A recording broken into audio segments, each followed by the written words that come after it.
আসসালামু আলাইকুম সুপ্রিয় দর্শকবৃন্দ। স্ক্রিনে যে ঘাসটি দেখতেছেন এটি মূলত ইন্দোনেশিয়ান স্মার্ট নেপিয়ার হাইব্রিড ঘাস। দর্শক, এই ঘাসটি আপনি আপনার খামারের গরু, ছাগল, ভেড়া, মহিষ, গারল যে কোনো গবাদি পশুর জন্য এই ঘাসটি চাষ করতে পারেন।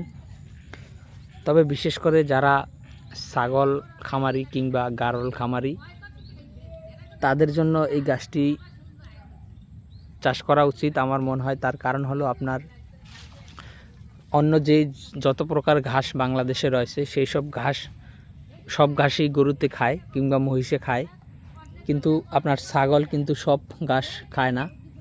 সেক্ষেত্রে আপনার ছাগলের জন্য কিন্তু ইন্দোনেশিয়ান স্মার্ট নেপিয়ার ঘাসটি সবচেয়ে বেস্ট হবে। তার কারণ হলো এই ঘাসটি যেমন আপনার পাতা বেশি, পাশাপাশি এই ঘাসটিতে আপনার ধারালো কম, এবং পাশাপাশি এই ঘাসটিতে আপনার খুবই নরম এবং মিষ্টি রসালো একটি ঘাস, যার কারণে আপনার ছাগল এই ঘাসটি অন্য যে কোনো হাইব্রিড ঘাসের থেকেই এই ঘাসটি বেশি পছন্দ করে এবং বেশি খায়।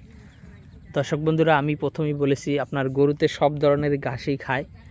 স্মার্ট নেপিয়ারও ঘাসটি গরুতে কিন্তু পর্যাপ্ত পরিমাণে খায়। ছাগল যেহেতু এটি বেশি খায়, গরুতে তো আরও বেশি খায়। সেটা তো আপনারা বুঝতেই পারছেন যে এটি যেহেতু পাতা বেশি, এটি যেহেতু নরম মিষ্টি এবং এটি যেহেতু আপনার ধার কম, তাহলে তো অবশ্যই গরু বেশি খাবে।